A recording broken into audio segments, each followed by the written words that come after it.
Ат башы районуна жасмык өсүмдүгү алгачкы рет айдалууда. Бул райондун эле эмес, облустун тарыхындагы алгачкы окуя. Сыноо иретинде айдап көрүү үчүн жоопкерчиликти райондук администрация мойнуна алып ишке ашырууда. Эгерде натыйжа жемишин ийгиликтүү берсе, мындан ары дагы аймакка жайылтуу иши колго алынат.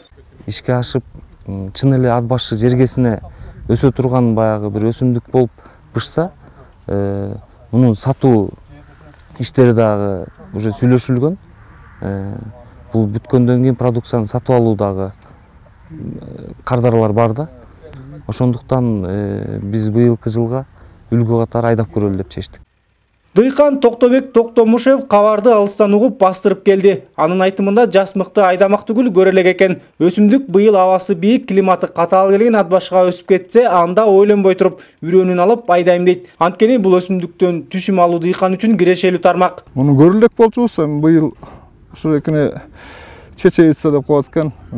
Ушул экини айдап түшүм бергидей болсо элге жакшы кирешелүү булагы болуп берсидей.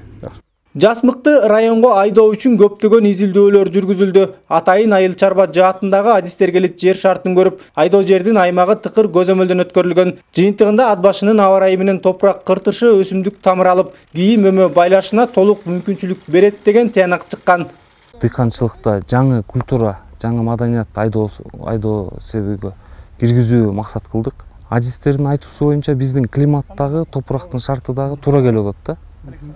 Баардыгы тең өсөт деген ойдо болуп атабыз. Быйыл план боюнча 5 гектар жерге себилип, ага 500 килограмм үрөөн сарпталды. Жасмыктын базардагы баасы учурда 90 сомго чейин сатылып жатат. Ал эми дүң баасы 40 сом. Эмки жумуш бир гана билек түрүнүп иштемей калды. Алишер Аскарбеков, Бексултан Мамбетов, Ала тоо 24, Нарын облусу.